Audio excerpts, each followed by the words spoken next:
heading up things.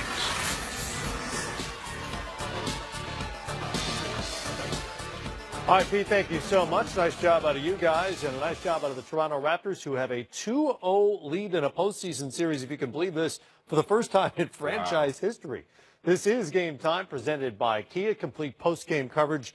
Live press conferences coming up here in a few minutes, as we'll hear from stars from both sides on what should be a travel day, at least for the Wizards. The Raptors, I would assume, are going to hang around overnight, at least in Toronto, with Game 2 not coming up until Friday. David Griffin, Greg Anthony right there. What'd you see? I mean, to me, the Raptors won this game in the first quarter when they put up 44.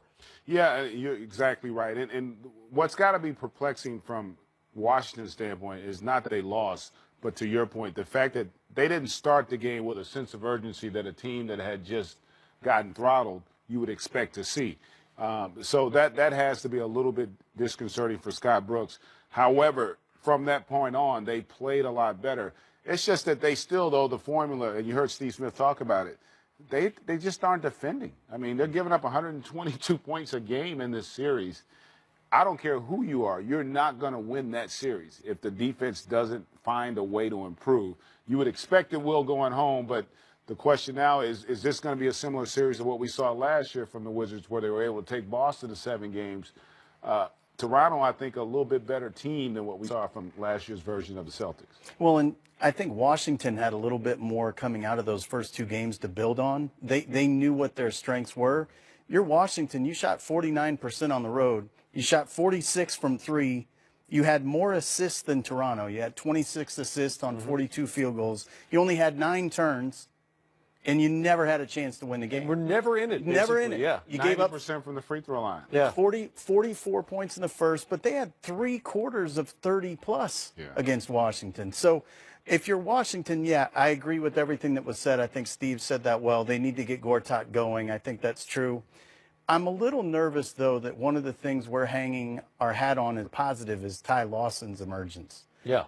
That can't possibly be a recipe for long-term success, because defensively they have no flow or rhythm together at all. That unit can't possibly know how to play together and how to win together because they've just been thrown together. He played his first game for the Wizards tonight, for folks who haven't been following this. And so it's concerning to me that that's where you're going for a spark. When John was out, they got such big contributions from Satoransky, by way of example. They're getting away from guys that I think have been good for them by doing this, and that's uncomfortable for me. You know, he did play well, I'll give him that. And their bench as a whole, again, I think they outscored Toronto's bench tonight, if I'm not mistaken. It was pretty close. What did they get? I think they have 38, right now. 39, 50, 53 points they put up. So they got a lot of positives, but to your point, Griff, like, they got those positives, in essence, after they were down 21. So they've got to figure out a way to get off to a little bit better start, and it's going to start with them raising the level of intensity from a defensive standpoint. I just – Gortat missed – you know, you could sense that he lost a little confidence in him because he missed a couple bunnies. And that could be frustrating. But they're still going to have – as well as they played offensively, and they'll probably have some confidence because you're going to find something positive to build on if you're Scotty Brooks with this group. You can't you basically can't ignore that 800-pound gorilla, our defense or lack thereof. Right. The fact that we still haven't figured out – they still did make 13 threes, right? Yeah. So they still were efficient. They still scored 50 points in the paint. So they still hurt you in both areas. And then DeMar DeRozan was electric. I mean, they had no answer for him in this game as well. So there are a lot of concerns if I'm the Wizards, to your point, far more than what we saw last year when they had 2 winnable games. I thought Boston. Yeah, could have won either of those games. Probably should have won at least one, maybe both. Yeah, this was a little bit different dynamic. They made it interesting, but they really never threatened to win the game. And you know what? If I'm Toronto right now, Game 3, that's Game 7 for us.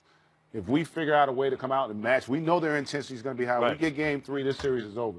And if they really are what I think they have the potential to be, a championship caliber team, that's got to be the mindset. We saw it last year with Cleveland, right, in their series. When they got an opportunity to put their hands around your neck, they took advantage. You don't want to give this kind of team any confidence because, as you saw tonight, when John Wall gets going, man, he puts a lot of pressure on your defense. Bradley Beal was not really a factor. So if he gets going, the potential's there for this to be a long series if you're Toronto and you're not careful. And DeRozan's comments post-game to Jared really were revealing of what you said. They are aware of the magnitude of where they are. They appreciate that they're playing well, but they've got much bigger designs for this season. Postseason franchise records for points in the first quarter, at the half, and for the game for the Raptors. Let's take you through how Game 2 played out tonight. Up north, DeMar DeRozan and the Raptors, as I mentioned, trying to get to 2-0 in a playoff series for the first time ever. Never know what you're going to get out of these Wizards. In the first quarter, the answer was definitively not enough. Wall's second foul here, so he's going to have more to say about the officiating.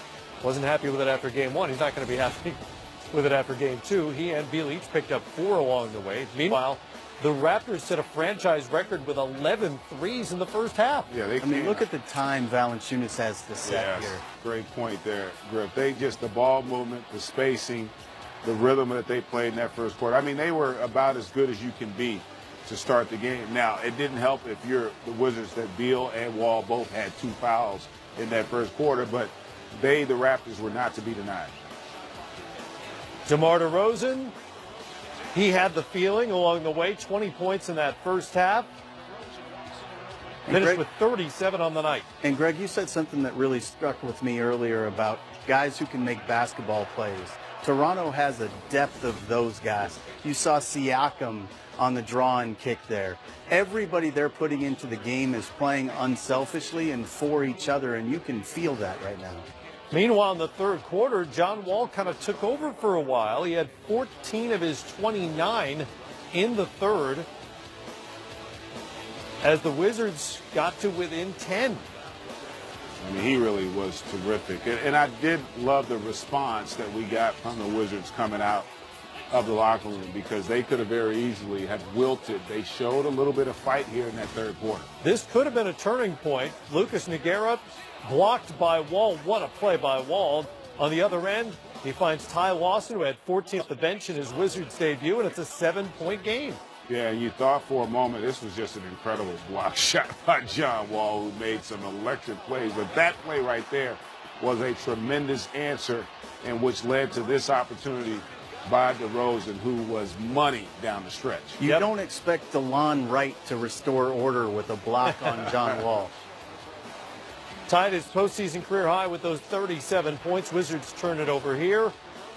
Terrible pass. And DeLon Wright with the dunk on the other end.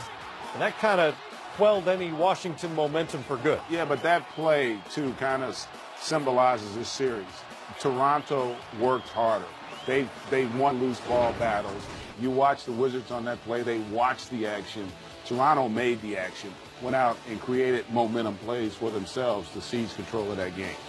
130-119. Toronto takes a 2-0 series lead. They'll reconvene Friday night in Washington for Game 3.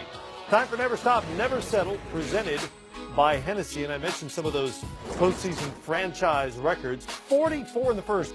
I wonder if somebody could tell us how many teams have survived a 44-point first quarter in the postseason and come back to win. I'm guessing it's a very, very small number. Not very many. I would bet one of our Cleveland teams were in and around it.